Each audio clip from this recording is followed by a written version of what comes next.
Tovolahy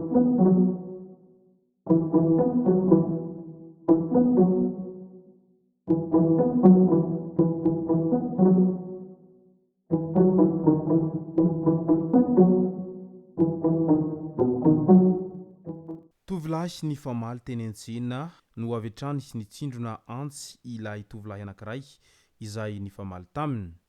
Ka ny pitsopitsony mahakasika an'izay ny fakafakaina amintsika atao anatin'ity vidéo ity ka manasa antsika rehetra anaraka an'ity vidéo ity hatramin'ny farany. Aza dino ny milaiky ny vidéo antsika ary tsarovy hatrany ny miabone amin'ny chaîne antsika mba ahafahanareo manaraka tsy tapaka ny vidéo zay lefa nahito isan'andro. Tsy ampendrela mo isika fa avy hatrany tonga de vavany ndao ary.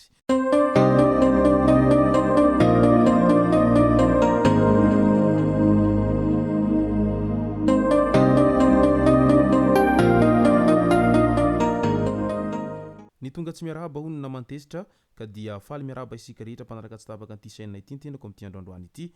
Arakin'izay efa natsipiko zay dia ny mahakasika ny disadisam-piarahamonina sy ny fifamaliana teny an-tsena no nahatonga ny anankiray nitsindronantsy anankiray tamin'ireo tovolahy anankiroa izay nifamaly teny an-tsena. Fa milohan'izay dia andao aloha resantsika ireto tsara ho fantatra manaraka ireto. Miisa 27 ny miaramila hahazo engagement amin'ity taona ity ho hiatrany ministry ny folo alindahy tamin'iny andro ny omaly 13 Mey iny. Maimaim-poana izao fandraisana miaramila izao ka izay manao kolokolo dia ho enjana amin'ny fifehezana sy ho atolotra ny fitsarana araky ny fanambarana hatrany. Basomborona 2 sy bala 70 tsy nisy taratasy trateaky ny zandary tany Ambanja saika halefa taksi brosy makany Antananarivo ny alahady lasa teo iny. Tsara ho marina fa tsy azo atao ny mivarotra basy izay tsy azahoana alalana na ihany koa tsy manana taratasy mazava izay. Ny sabotsy hariva lasa teo lehilahy 2 430 sy 320 taona niara nisotro toaka atao Manarinony komina Mbalamanakana distrikany Ambositra ka raikitra ny famalina rehefa niakatra ny dozy. Notombohin' ilay zandry tamin'ny angady ny lohany ilay zoky na teo aza ny ratra dia mbola afaka nitsoka ity farany. Tsy nakany amin'ny hopitaly izy fa nody tany an-trano ary maty irery tao an-trano izy rehefa tonga tany an-trano izay.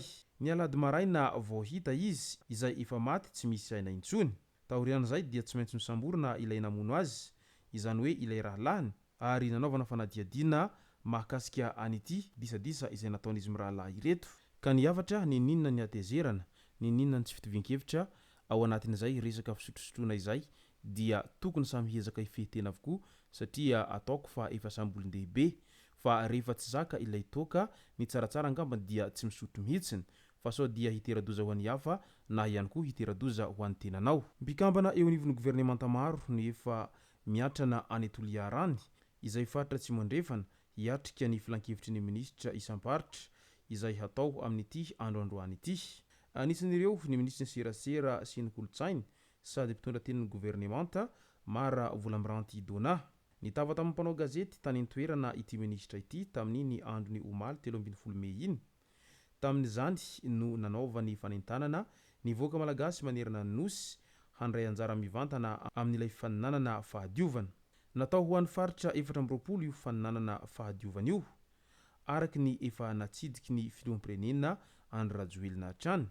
Tanjona ny hametrahana tanàna madio sy mahateo honina ary tanàna mendrika ao Madagasikara ao ho hiatrany Ramatoa Mara Volamberanty Dona izay ministry ny serasera sy ny kolotsaina tamin'iny andro ny omaly iny.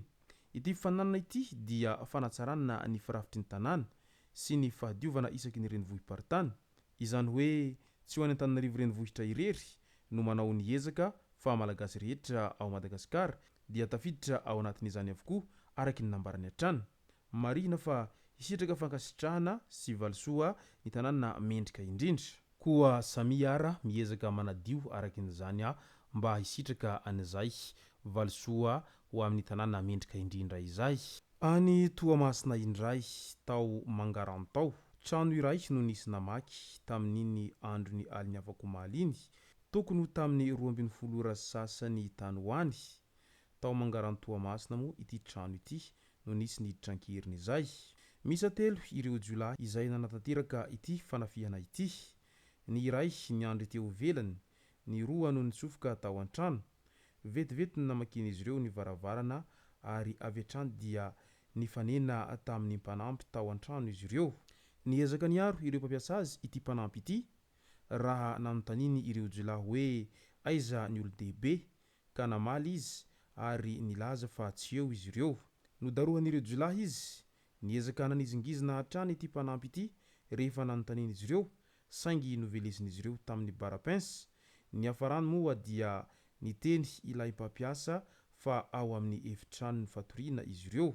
Vao naheno izany ny tompontrano dia niteny hoe ato izao, sady novakin'ireo jiolahy ny efitrano nisy azy no sady nambanan'izy ireo antsy ilay vehivavy tompontrano. Niteny ilay madama hoe aza vonona izahay fa omenay anareo izay ilainareo, ka vola 5 sy 3 ariary miampy tablety iray moa no lasan'ireo jiolahy tamin'io fanafiana io. Tsy nisy niainana fohy fa ilay mpanampy no naratra ary niezaka niantsovonjy ihany koa izy ireo fa saingy tsisy olona sahy nivoaka nandritra io fanafiana izay niseho tao Toamasina io. Midika izany fa tena azo lazaina tafiditra ao anatin'ny faritra mena iny Toamasina iny amin'izao eo amin'ny resaka an'izay asan'ny jiolahy sy ny fanafiana amin'ny tampiadina izay, ka mailmailo ihany rehefa makany Toamasina any fa tena mahamay ny tanàna. Ka mipetraka raha ny fanontaniana amin'ilay hoe inona marina no tena zava-misy amin'ity tanàna Toamasina ity. Aiza ho aiza tokoa ny tena fandraisana andraikitra izay ataon'ireo mpitandro ny filaminana any an-toerana any himanoloana an'ireo trangana vakitrano sy ny fanafiana amin'ny tampiadina ary indrindrandrindra fa novon'olona isan-karazany izay matetika eno any Toamasina any amin'izao fotoana izao. Andao amin'izay ho resantsika ny tranga izay niseho tany amin'ny distrikany Tsiron'ny Mandidiny.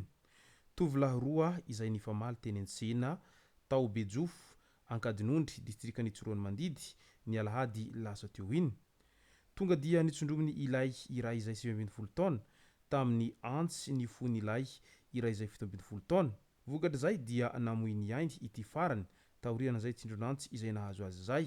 Nosamboriny ny mpitandro ny filaminana avy hatrany moa ilay namonina afaty an'ity tovolahy kely 17 taona ity ary noentina nanaovana fanadihadiana sy ny famotorana. Noho ny disadisa ve, noho ny hatezerana ve, noho ny tsy fahatsindrina an'izay fotezitra izay ve no antony hamononao olona tahaka an'izao.